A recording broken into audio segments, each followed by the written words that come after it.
And now,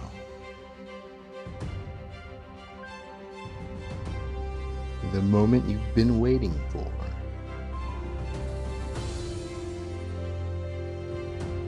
That one special moment that has been coming your whole life, that you're still waiting for. It's almost here. Starsons, angels, savant syndrome, on the most sassiest show on the planet.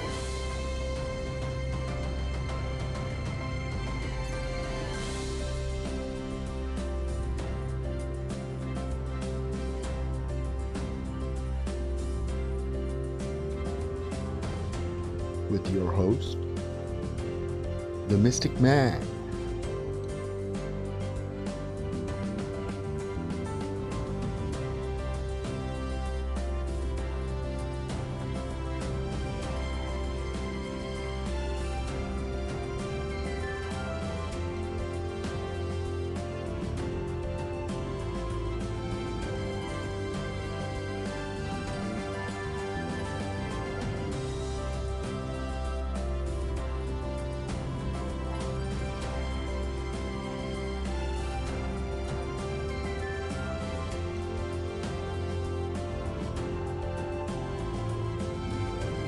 Right after a message from our sponsors.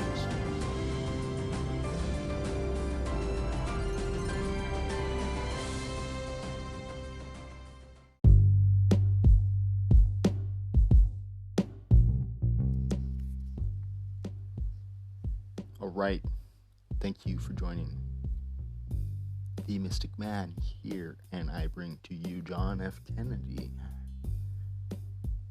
Channeled through me. No, I'm just kidding.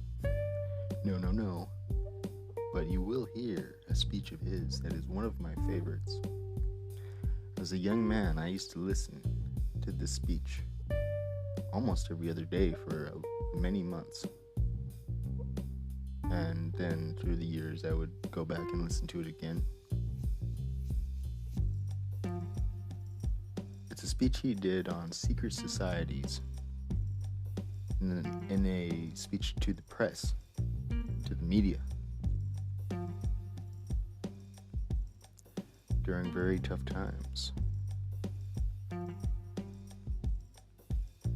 Now, it's pretty clear by historical events of what happened, and what the choice was by such secret societies. They chose cowardice and lack of accountability, which is pathetic of them. It is pathetic. Childish. Weak. Only those that lack integrity are the same that lack strength, that lack courage,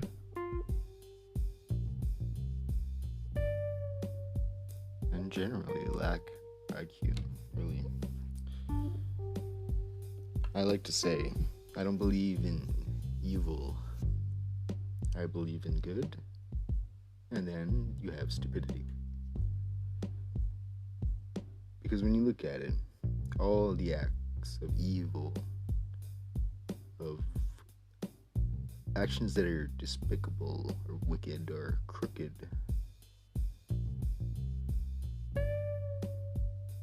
well, they're all stupid, short-sighted, obtuse, formulated on wrong information,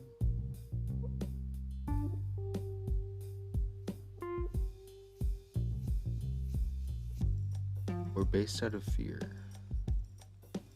Generally, most of it's really just based out of fear. Pathetic. And it's important to recognize that And to remember that for everybody. This way you remember the aim. This way you remember you're better than that. This way your actions uphold the proof and evidence that you are better than that. And this way all that choose to not be better than that can know that they are pathetic and lack character. As they run from their humility, it's ironic as a show of how much lacking they are in character, as humility builds character. John F. Kennedy was a man of humility. He was a very much accountable man. He cared. I believe that only people that care should ever gain any amount of power. That should be clear as day. Why would we want people in power if they did not care? It's really, it's troubling to me. You see, like, the only way in which you could see, the difference between a person that cares and a person that doesn't is by you yourself caring. The only way that the events of our age, 2020, have come to be, well, for one, it's from people that do care not being heard by the people that don't care. We have civic duty. We have a common interest in our freedoms. It could only be from ignorance and stupidity that we would fail in caring about these things. It would be us sacrificing it, saying it doesn't matter to us. Well, I say it matters to me, and I'm not sacrificing my freedom or my rights. Give me liberty or give me death. And I mean that, as this really important way. See, a lot of people right now, it's sad and it sucks because a lot of us are depressed and a lot of people are suicidal. I say that if you're going to be suicidal, well, you might as well have your life up standing for something that's important to all of us.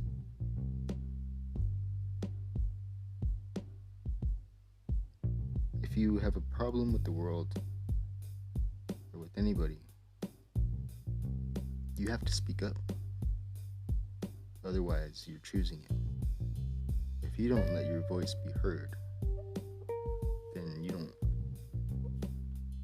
really have the right to complain, right? Or even feel negative about a thing.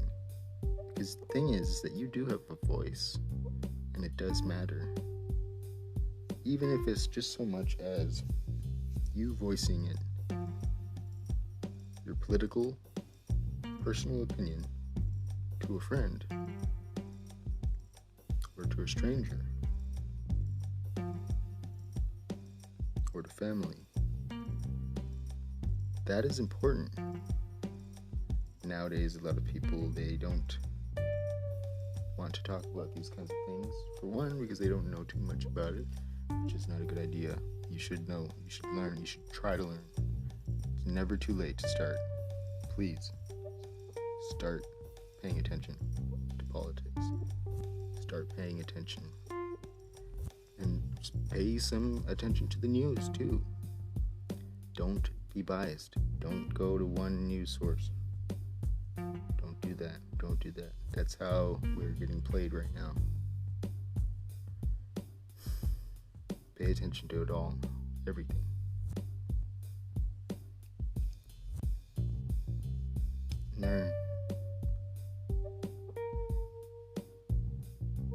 now matters. Now matters more than probably it ever has in history. It's very important times. Humanity needs you.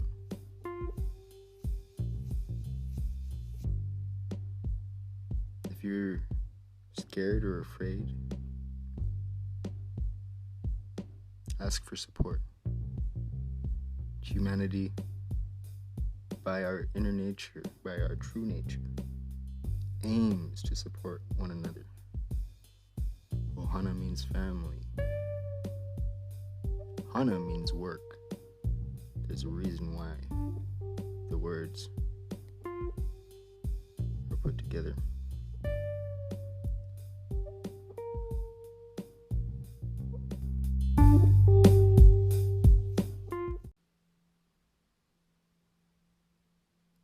We, by our very nature, are social, compassionate, humane beings.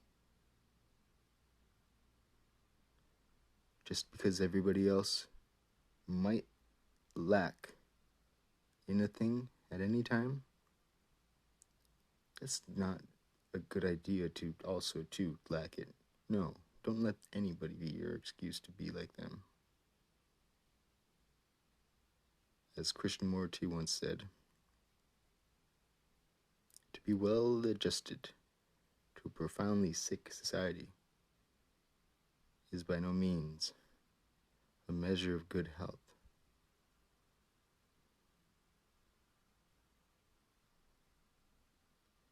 In whatever way you can have more integrity than the common civilian, have it and stick by it. Because we all benefit from that. The human in us benefits from that. But right now we have been losing our humanity day by day for years.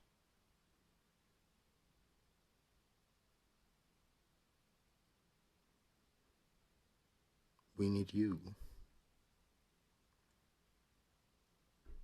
In whatever way that you can.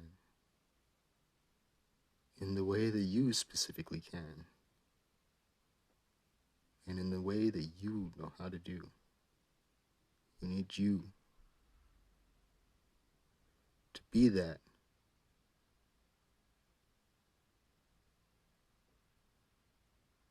So that way we can have a structure of integrity among our society.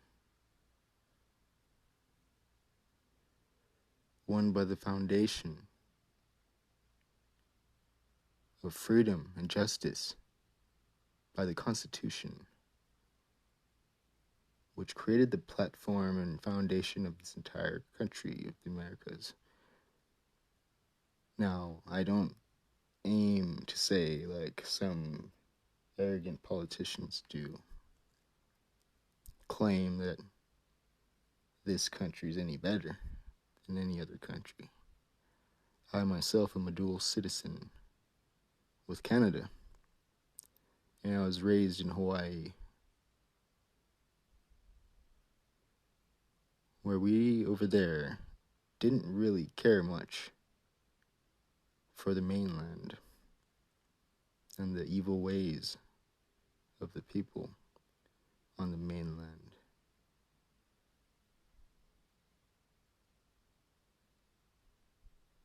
But those types of differences that we project onto one another in our blames are pathetic.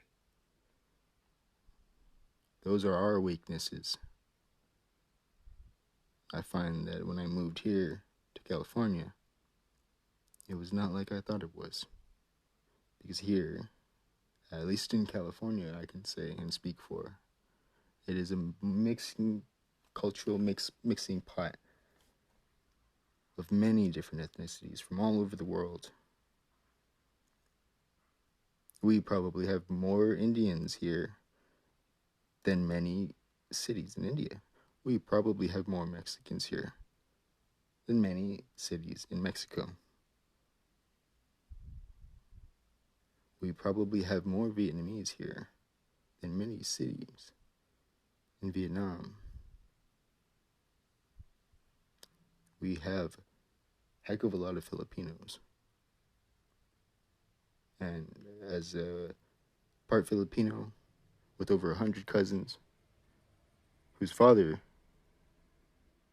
had 12 brothers and sisters, or maybe it was 11. I don't know. There's too many. I don't even know that, really. I haven't met them all. But, yeah, Filipinos, we are a lot.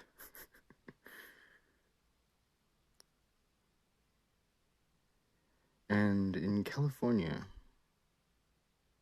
we're a little bit ahead of the game when it comes to the evolution of society against racism. Now, there's racist people, sure, here and there. I haven't seen one in a couple of years, or heard of there being one. Pretty much it's very accepting here. We here aren't very racist. It seems kind of stupid. And it's considered over here to be kind of trailer trash-ish. Even no matter what ethnicity you are, if you're racist in California, you're basically considered like, trailer trash. And inbred. Now, myself, I am very much many races. So are a lot of people in the world. But anyway, I've been rambling on, but now without any further ado,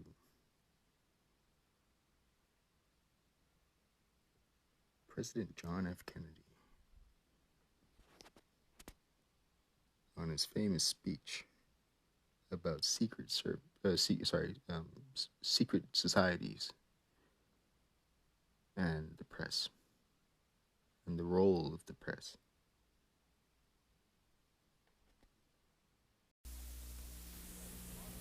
Remarks of the President to the American Newspaper Publishers Association, Waldorf Astoria Hotel, New York City, April 27, 1961. Mr. Chairman,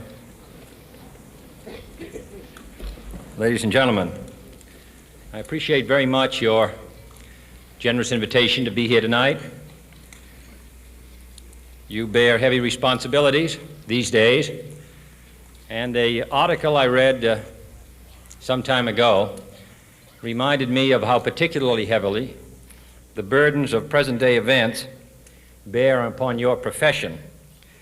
You may remember that in 1851, the New York Herald Tribune, under the sponsorship and publishing of Horace Greeley, employed as its London correspondent an obscure journalist by the name of Karl Marx.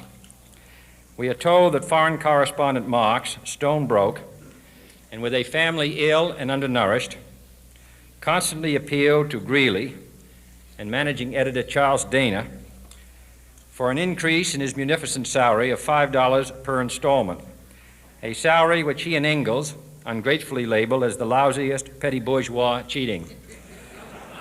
But when all his financial appeals were refused, Marx looked around for other means of livelihood and fame, eventually terminating his relationship with the Tribune and devoting his talents full-time to the cause that would bequeath to the world the seeds of Leninism, Stalinism, revolution, and the Cold War. If only this capitalistic New York newspaper had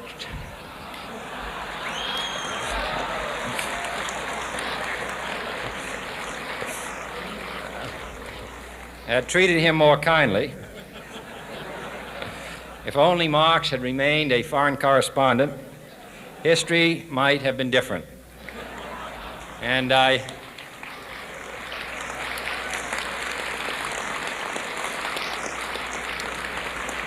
hope all publishers will bear this lesson in mind the next time they receive a poverty-stricken appeal from a small increase in the expense account from an obscure newspaper man.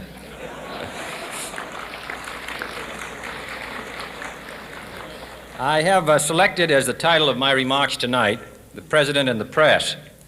Some may suggest that this would be more naturally worded, "The President versus the Press," but those are not my sentiments tonight. It is true, however, that when a well-known diplomat from another country demanded recently that our State Department repudiate certain newspaper attacks on his colleagues, it was unnecessary for us to reply that this administration was not responsible for the press, for the press had already made it clear that it was not responsible for this administration.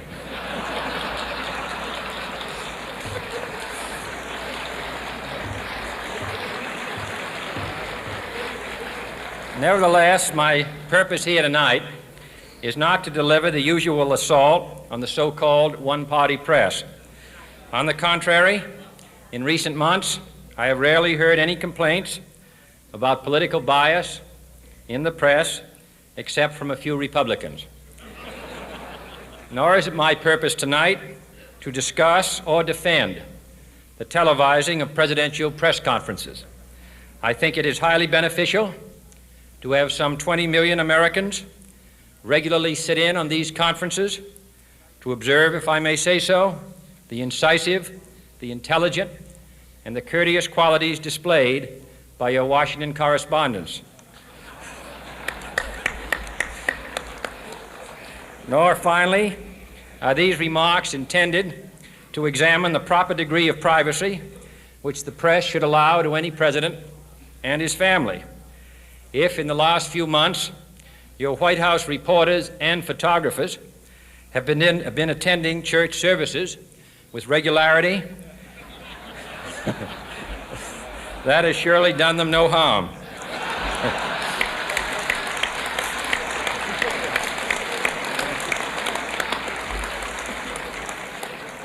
On the other hand, I realize that your staff and wire service photographers may be complaining that they do not enjoy the same green privileges, the local golf courses, which they once did. It is true that my predecessor did not object, as I do, to pictures of one's golfing skill in action, but neither, on the other hand, did he ever be a Secret Service man. My topic tonight is a more sober one, of concern to publishers as well as editors. I want to talk about our common responsibilities in the face of a common danger. The events of recent weeks may have helped to illuminate that challenge for some, but the dimensions of its threat have loomed large on the horizon for many years.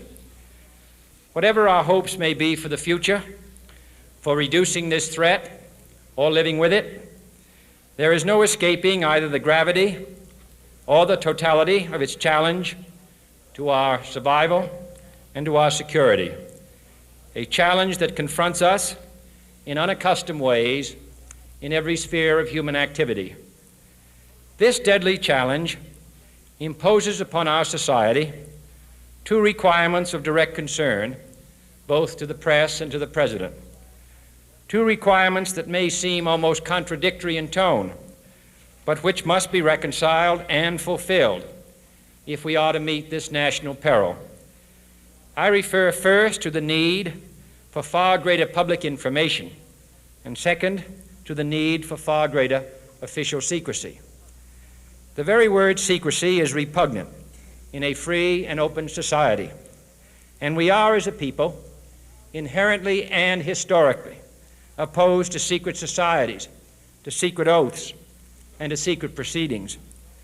We decided long ago that the dangers of excessive and unwarranted concealment of pertinent facts far outweighed the dangers which are cited to justify it. Even today, there is little value in opposing the threat of a closed society by imitating its arbitrary restrictions. Even today, there is little value in ensuring the survival of our nation if our traditions do not survive with it. And there is very grave danger that an announced need for increased security will be seized upon by those anxious to expand its meaning to the very limits of official censorship and concealment. That I do not intend to permit to the extent that it's in my control. And no official of my administration, whether his rank is high or low, civilian or military, should interpret my words here tonight as an excuse to censor the news, to stifle dissent, to cover up our mistakes, or to withhold from the press and the public the facts they deserve to know. But I do ask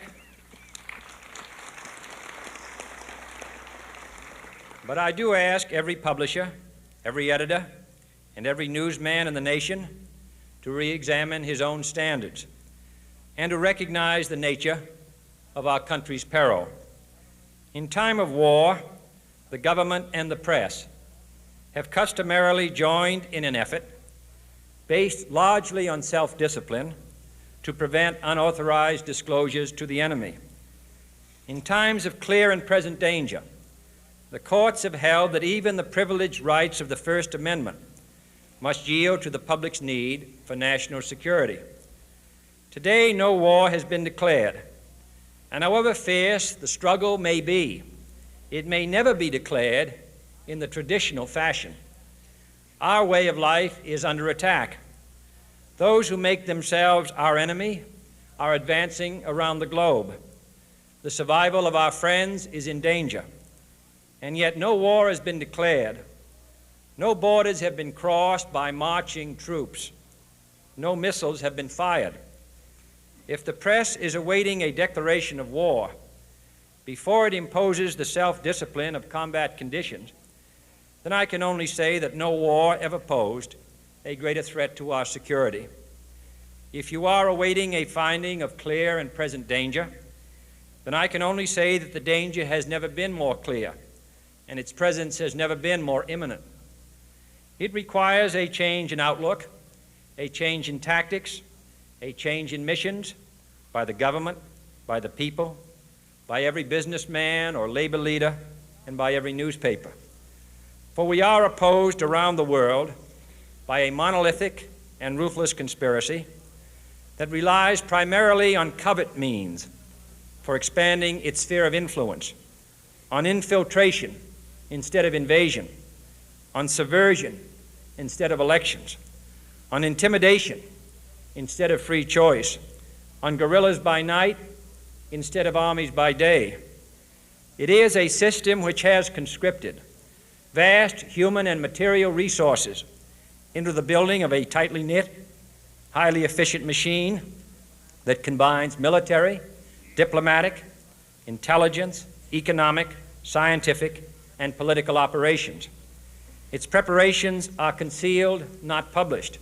Its mistakes are buried, not headlined. Its dissenters are silenced, not praised. No expenditure is questioned, no rumor is printed, no secret is revealed. It conducts the Cold War, in short, with a wartime discipline no democracy would ever hope or wish to match. Nevertheless, every democracy recognizes the necessary restraints of national security. And the question remains whether those restraints need to be more strictly observed if we are to oppose this kind of attack as well as outright invasion.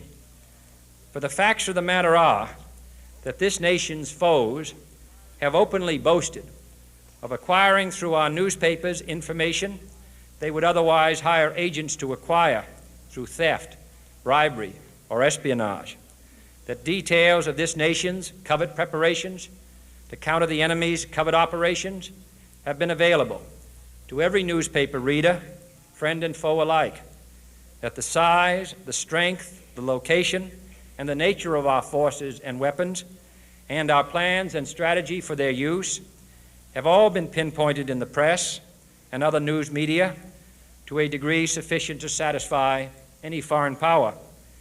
and that in at least one case, the publication of details concerning a secret mechanism whereby satellites were followed required its alteration at the expense of considerable time and money. The newspapers which printed these stories were loyal, patriotic, responsible, and well-meaning. Had we been engaged in open warfare, they undoubtedly would not have published such items. But in the absence of open warfare, they recognized only the tests of journalism and not the tests of national security. And my question tonight is whether additional tests should not now be adopted. That question is for you alone to answer. No public official should answer it for you. No governmental plan should impose its restraints against your will.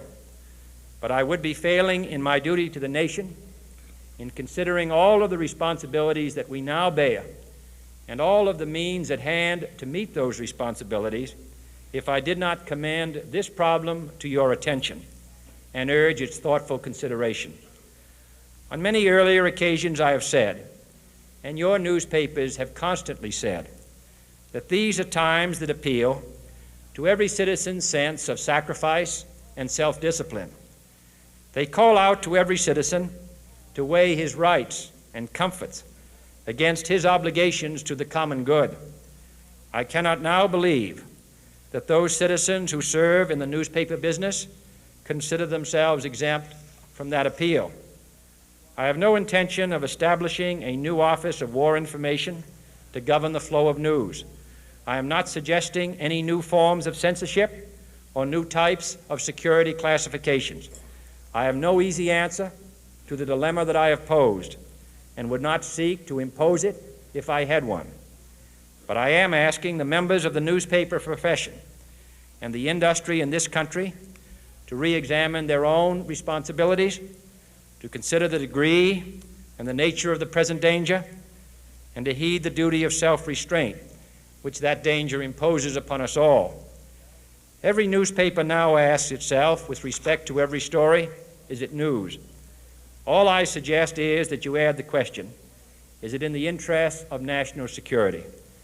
And I hope that every group in America, unions and businessmen and public officials at every level, will ask the same question of their endeavors and subject their actions to this same exacting test.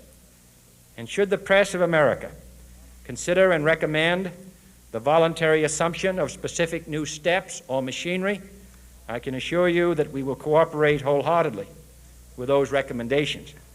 Perhaps there will be no recommendations. Perhaps there is no answer to the dilemma faced by a free and open society in a cold and secret war.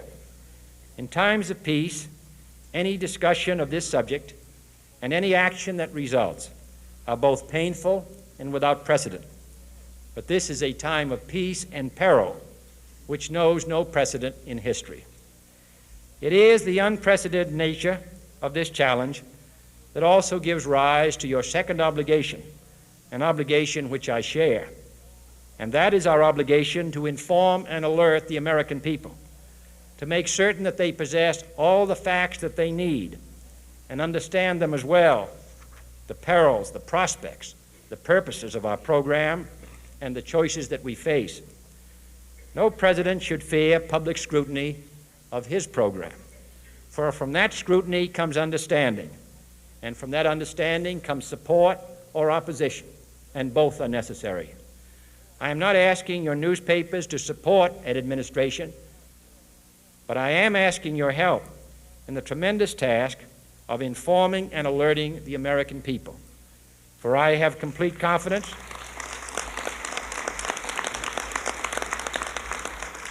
in the response and dedication of our citizens whenever they are fully informed. I not only could not stifle controversy among your readers, I welcome it. This administration intends to be candid about its errors. For as a wise man once said, an error doesn't become a mistake until you refuse to correct it. We intend to accept full responsibility for our errors, and we expect you to point them out when we miss them. Without debate, without criticism, no administration and no country can succeed, and no republic can survive. That is why the Athenian lawmaker Solon decreed it a crime for any citizen to shrink from controversy. And that is why our press was protected by the First Amendment, the only business in America specifically protected by the Constitution, not primarily to amuse and entertain, not to emphasize the trivial and the sentimental, not to simply give the public what it wants, but to inform, to arouse, to reflect, to state our dangers and our opportunities, to indicate our crises and our choices, to lead, mold, educate, and sometimes even anger public opinion. This means greater coverage and analysis of international news, for it is no longer far away and foreign, but close at hand and local. It means greater attention to improved understanding of the news, as well as improved transmission. And it means, finally, that government at all levels must meet its obligation to provide you with the fullest possible information outside the narrowest limits of national security, and we intend to do it. It was early in the 17th century that Francis Bacon remarked on three recent inventions already transforming the world: the compass, gunpowder, and the printing press. Now the links between the nations, first forged by the compass, have made us all citizens of the world, the hopes and threats of one becoming the hopes and threats of us all. In that one world's effort to live together, the evolution of gunpowder to its ultimate limit has warned mankind of the terrible consequences of failure. And so it is to the printing press, to the recorder of man's deeds, the keeper of his conscience, the courier of his news, that we look for strength and assistance, confident that with your help, man will be what he was born to be, free and independent.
that you can leave a message to be on the show.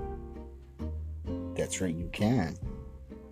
If you go to the show's description on whatever platform you're listening to this on, and mind you, it does host on many platforms. This SAS podcast, Starseeds Angels Savant Syndrome, hosts on many platforms, as most podcasts do these days. Well, if you look in the description for the show, you'll find a link to message us. And you can leave a audio recording for the show and be on air, not live, but you can ask a question or leave a statement. Heck, this show is explicit, and it's rated explicit, so you can even swear. You can swear at me if you want and roast me, and that's perfectly fine. I welcome anybody to say anything that they want, and that's freedom of speech, how it should be.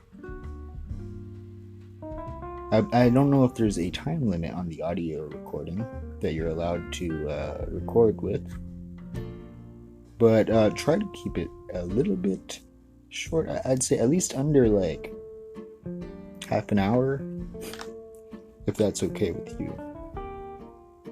But yes, please do message and be on the show. You can do so anonymously. Perfectly fine.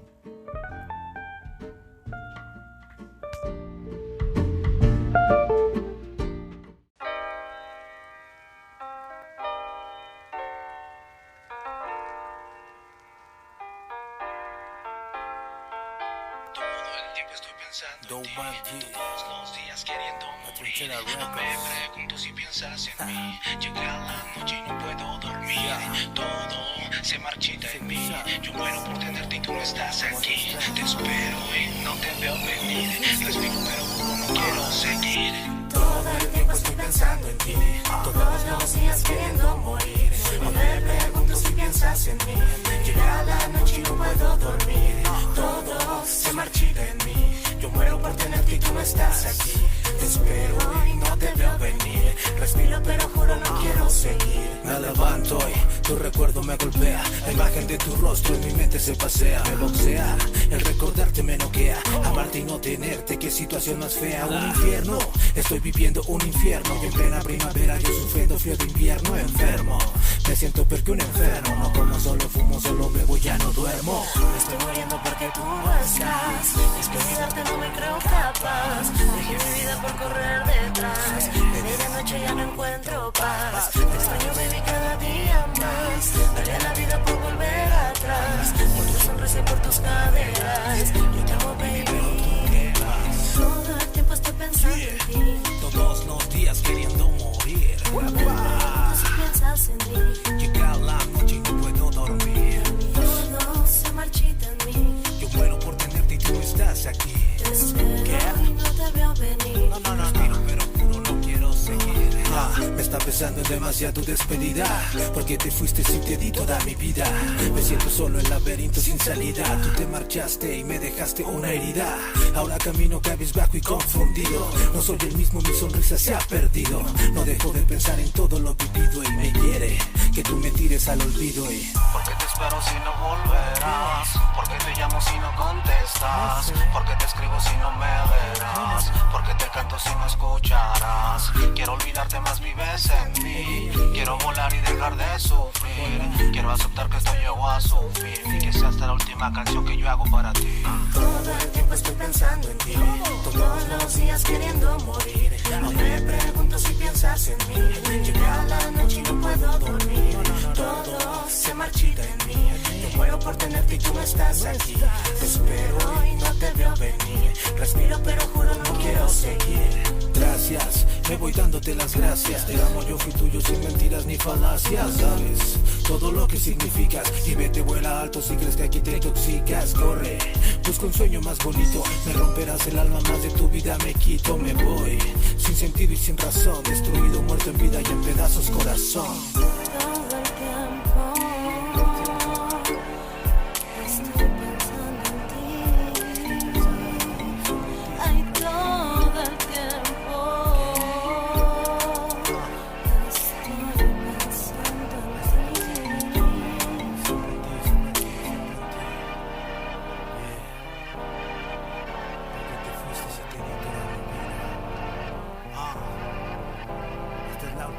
canción que yo hago para ti.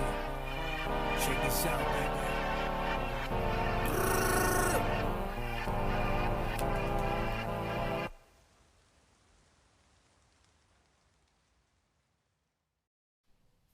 Thank you for listening. You've been listening to Sass, Starseeds, Angels, Savant Syndrome. Your host, the Mystic Man. Uomao ke ea o kaina, hikapono o humanity.